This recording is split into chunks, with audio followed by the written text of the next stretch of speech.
নমস্কার বন্ধুরা, কেমন আছেন সবাই? নিশ্চয়ই ভালো আছেন। তো ভালো থাকুন, সুস্থ থাকুন। তো আজকে আমি নতুন একটি রেসিপি নিয়ে এসেছি। আজকে দই কাতলা। তো দই কাতলা না বাড়িতেই বানানো যায় বিয়ে বাড়ির মতনই। তো খেতে কিন্তু আরও বেশি টেস্ট হয় বাড়ির বানানো। তো এখানে দই কাতলা বানানোর জন্য না জ্যান্ত কাতলা মাছ নিয়ে নেওয়া হয়েছে, আর এতে নুন হলুদ মাখিয়ে এগুলোকে ভেজে নিচ্ছি। দই কাতলার মাছ কিন্তু খুব শক্ত করে ভাজতে নেই, একটু নরম রেখেই ভাজতে হয়। যেহেতু দই কাতলাটা না একটু সফট টাইপের হয়, এটাকে ঝোলের মাছের মতন অত কড়া করে ভাজতে নেই। তো মোটামুটি 2 পিঠ হালকা লাল হয়ে গেছে, মাছগুলোকে তুলে নিয়ে এটা পুরোটাই কিন্তু সর্ষের তেলে রান্না হবে। কড়াইতে আরেকটু তেল দিয়ে কয়েকটা গোটা জিরা আর একটু শুকনো লঙ্কা ফোড়ন দিয়ে কিছুটা কোচানো পেঁয়াজ দিয়ে এটাকে ভেজে নিচ্ছি। এটা লাইট গোল্ডেন হলেই হবে, পুরোপুরি ভাজার দরকার নেই। দেখুন হয়ে এসছে। এর মধ্যে দিয়ে দিলাম প্রথমেই পোস্ত বাটা। পোস্ত বাটাটা দিয়ে একটু ভালো করে কষিয়ে নিচ্ছি।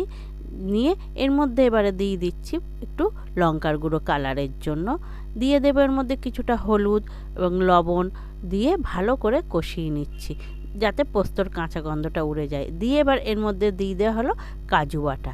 কাজু বাটা পোস্ত বাটা কষার সময় না খেয়াল রাখতে হবে কড়াইয়ের নিচেই না আটকে যায়, এই সময় একটু অনবরত নাড়তে হবে। দেখুন কাজু বাটা দেওয়াতে চেঞ্জ হয়ে গেল কালারটা। এবারে দিয়ে দেয়া হচ্ছে এর মধ্যে প্রয়োজন মতন টক দই। টক দই পরেও আর একটু দেয়া হবে, যেহেতু দই কাতলা সেহেতু একটু টক দইয়ের পরিমাণটা বেশিই দেওয়া হবে। তো টক দইটা কিন্তু ফাটিয়ে নিতে হবে, সরাসরি দিলে ওর মধ্যে গোটা গোটা থাকে, দেখতে ভালো লাগে না। এবারে দিয়ে দেওয়া হচ্ছে এর মধ্যে কাসুরি মেথি, দিয়ে হালকা নাড়িয়ে নিয়ে যেহেতু তেল ছেড়ে দিয়েছে এর মধ্যে দিয়ে দেওয়া হলো জল। জল খুব বেশি দেওয়া লাগবে না, যেহেতু দই কাতলাটা না একটু মাখা মাখা টাইপের হয়, ওই জন্য জল বেশি লাগে না। এবার ঝোল ফুটে গেছে, মাছগুলো সব ওর মধ্যে দিয়ে দিচ্ছি।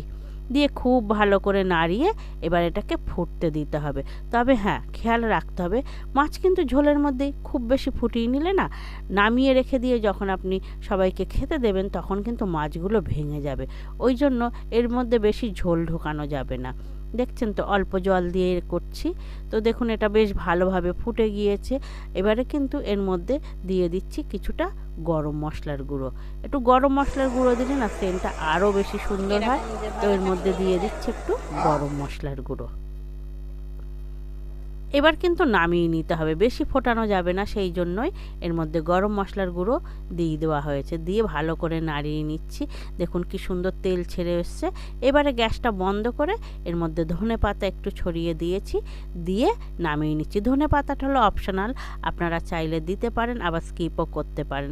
তো আমার ভিডিওটা কেমন হয়েছে কমেন্টে কিন্তু অবশ্যই জানাবেন।